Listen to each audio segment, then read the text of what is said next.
여러분 안녕하십니까? 프레스룸 라이브 시작합니다. 먼저 5분 만에 알아보는 오늘의 경제 흐름 뉴스 라이브입니다. 뉴욕의 밤과 서울의 아침 연결해 볼 텐데요. 3대 지수는 기술주 하락 속에 혼조세로 마감했습니다.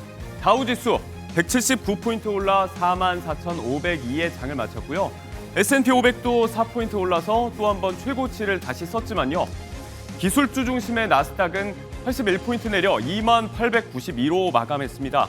인도네시아, 필리핀 등 잇따른 관세 협상 타결에 또 미중 무역 협상 예고로 기대감이 커졌지만 오픈 AI발 스타게이트 프로젝트 표류 소식에 기술주는 잠시 숨고르기에 들어간 모양새입니다. 네, 그리고 일본도 미국과 무역 협상을 체결했습니다. 트럼프 대통령이 SNS를 통해서 직접 밝혔는데요. 상호 관세 기존 25%에서 15%로 낮아졌습니다. 일본의 우리 돈 750조 가량의 대미 투자, 자동차, 농산물 등 일부 시장을 개방한다는 내용이 포함됐습니다. 25일 2+2 협상에 나서는 구윤철 부총리가 어떤 성과를 가져오게 될지 오늘의 국내 증시입니다. 미일 무역협상 타결 소식에 장 초반 강세로 출발했던 코스피는 이후 하락 전환해서 횡보 중입니다. 최신 업데이트된 수치는 3,154, 하락폭이 조금 더 커졌고요.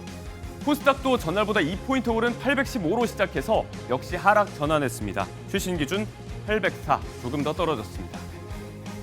627 부동산 대출 규제 이후에 집값의 상승 기대는 크게 약해진 것으로 조사됐습니다. 한국은행에 따르면 7월 주택가격 전망지수는 109인데요. 2월부터 넉 달 연속 오르다가 이번에 11포인트 떨어졌습니다. 월간 기준으로 2022년 7월 이후에 3년 만에 가장 큰 하락폭인데요. 1년 뒤에 집값 상승을 예상하는 소비자 비중이 그만큼 줄었다는 의미가 되겠습니다.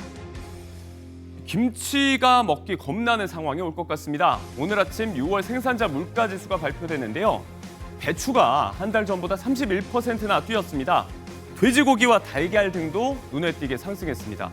특히 이달 폭우와 불볕더위 속에 식자재 인플레이션이 다시 시작될 가능성이 높아졌습니다. 김치 담그고 돼지고기 수육 삶는 익숙한 일상을 두고 돈 걱정이 커질까 염려스럽습니다. 바로 어제부터죠. 아이폰 이용자들도 핸드폰만으로 대중교통을 이용할 수 있게 됐습니다.